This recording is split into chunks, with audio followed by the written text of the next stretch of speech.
നോക്കണ്ടുണ്ണി, ഇത് കുറച്ച് പഴയ ദിവസത്തെ വീഡിയോസാണ്. ഞാൻ എൻ്റെ ഫോണിൽ ഇങ്ങനെ എഡിറ്റ് ചെയ്യാതെ വെച്ചിരിക്കുമായിരുന്നു. ഇപ്പം ഞാൻ വിചാരിച്ചു എന്തായാലും എഡിറ്റ് ചെയ്തിട്ടേക്കാം, ഇത് ചുമ്മാ കളയണ്ടാന്ന്. ഈ ഒരു സ്ഥലം കണ്ടപ്പോൾ കുറച്ച് പേർക്കെങ്കിലും ഇത് എവിടെയാന്ന് കത്തിയിട്ടുണ്ടാവും. ഇത് ആലുവ മണപ്പുറമാണ്. നമ്മുടെ ശിവരാത്രിയായിട്ട് ബന്ധപ്പെട്ട് ഒരുപാട് കാര്യങ്ങളൊക്കെ അവിടെ ഉണ്ടായിരുന്നു. അപ്പം ഞാൻ പോയപ്പം കുറച്ചൊക്കെ കഴിഞ്ഞായിരുന്നു. ലാസ്റ്റ് ടൈമാണ് നമ്മൾ പോയത്. ഇപ്പം എനിക്ക് തോന്നുന്നു അങ്ങനത്തെ സംഭവങ്ങളെല്ലാം തീർന്നെന്ന്, അവിടുത്തെ ആഘോഷങ്ങളൊക്കെ. എന്തായാലും നമ്മൾ പോയത് ഇതേപോലെ കുട്ടി കുട്ടി ഐറ്റംസ് റൈഡ്സിലൊക്കെ കയറാം, കുറച്ച് ബജ്ജി കഴിക്കാം, ഐസ്ക്രീം കഴിക്കാം, അങ്ങനത്തെ ഒരു ഉദ്ദേശത്തോടെയാണ് നമ്മൾ പോയിട്ടുണ്ടായിരുന്നത്. നല്ല ലേറ്റ് ആയിട്ടായിരുന്നു. ഈവനിങ് ഒക്കെ കഴിഞ്ഞ് ഏകദേശം രാത്രി ഒരു 8 മണിയൊക്കെ ആയിട്ടുണ്ടായിരുന്നു. അതുകൊണ്ട് തന്നെ ആൾക്കാരും കാര്യങ്ങളൊക്കെ വളരെ കുറവായിരുന്നു. തിരക്ക് ഒട്ടും തന്നെ ഉണ്ടായിരുന്നില്ല. പിന്നെ നമ്മുടെ 2-3 സബ്സ്ക്രൈബേഴ്സിനെയൊക്കെ കണ്ട് വർത്താനം പറഞ്ഞു. എനിക്ക് ഭയങ്കര സന്തോഷമായി. അങ്ങനെയൊക്കെ അടുത്ത് വന്ന് മിണ്ടുമ്പോൾ വല്ലാത്തൊരു ഫീലിംഗ് ആണ്. പിന്നെ എപ്പോഴും പറയാറുള്ള പോലെ അവർക്ക് കംഫർട്ടബിൾ ആണോ എന്നറിയാത്തത് കൊണ്ട് ഞാൻ വീഡിയോ ഒന്നും എടുക്കുന്നില്ല എന്ന് മാത്രം. ഇതെനിക്ക് ഏറ്റവും ഇഷ്ടപ്പെട്ട സംഭവമാട്ടോ ഈ സ്പൈറൽ പൊട്ടറ്റോ.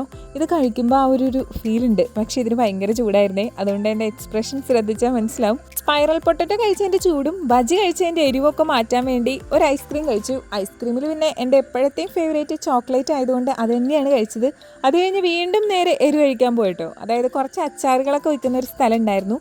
അപ്പോൾ അവിടെ നിന്ന് കുറച്ച് അച്ചാറൊക്കെ ട്രൈ ചെയ്തു. അങ്ങനെ ഒന്ന് തൊട്ടും പെറുക്കി വന്നപ്പോഴേക്കും അവിടുത്തെ കാര്യങ്ങളൊക്കെ കഴിഞ്ഞ് അവർ ലൈറ്റ്സൊക്കെ ഓഫ് ചെയ്യാൻ തുടങ്ങി. അപ്പോഴേക്കും നമ്മൾ നൈസായിട്ട് ഇങ്ങ് സ്കൂട്ടായിട്ടോ. പിന്നെ നേരെ പോയത് പാം ട്രീയിലേക്കാണ്. കുറച്ച് മിഠായും കാര്യങ്ങളൊക്കെ വാങ്ങാനുണ്ടായിരുന്നു.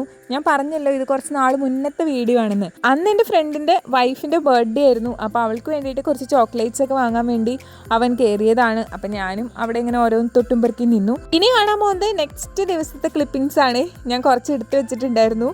ഇതൊക്കെ കൂടി എല്ലാം കൂടെ ഒന്ന് കൂട്ടിച്ചേർത്ത് എഡിറ്റ് ചെയ്തിടുന്നതാണ്. പപ്സും നാരങ്ങവെള്ളവും ഇത് പണ്ടത്തെ ഒരു കോമ്പിനേഷനാണല്ലേ. ഇതിന് എന്തെന്നില്ലാത്തൊരു ടേസ്റ്റ് ഉണ്ട്. അപ്പം ഞാൻ അതൊക്കെ കഴിച്ചു. അത് കഴിഞ്ഞ് നേരെ പോയത് നമ്മുടെ ആലുവ മുനിസിപ്പൽ പാർക്കിൻ്റെ ഓപ്പോസിറ്റ് പുതിയൊരു ഷോപ്പ് ഓപ്പൺ ചെയ്തിട്ടുണ്ട്. വിശാൽ മാർട്ട് എന്നാണ് പേര്. ഇത് ഈ ബാംഗ്ലൂരിൽ ഇഷ്ടം പോലെ ഇതിൻ്റെ ഒരു ശാഖകളുണ്ട്. ഞാൻ ഒരുപാട് പോയിട്ടുണ്ട്. ഡ്രസ്സിനൊക്കെ ഭയങ്കര വിലക്കുറവാണ്. ഫസ്റ്റ് കാണിച്ച ടീഷർട്ട്സിനൊക്കെ സ്റ്റാർട്ടിങ് 99 റുപ്പീസാണ്. ഇത് 299 എന്തോ ആണ്. എല്ലാത്തിനും ഈ പറയുന്ന വളരെ ചുരുങ്ങിയ റേറ്റ് ഉള്ളൂ. ഇതോടുകൂടി ഇന്നത്തെ ദിവസം ഫ്രണ്ട്സിൻ്റെ കൂടെയുള്ള കറക്കൊക്കെ അവസാനിപ്പിച്ച് ഞാൻ നേരെ വീട്ടിലോട്ട് പോകുന്ന വഴി ഒരു നഴ്സറി കണ്ടു. പറമ്പായത്ത് നഴ്സറി കണ്ടാൽ പിന്നെ നമ്മൾ അറിയാതെ വണ്ടിക്ക് ബ്രേക്ക് ഇടുമല്ലോ.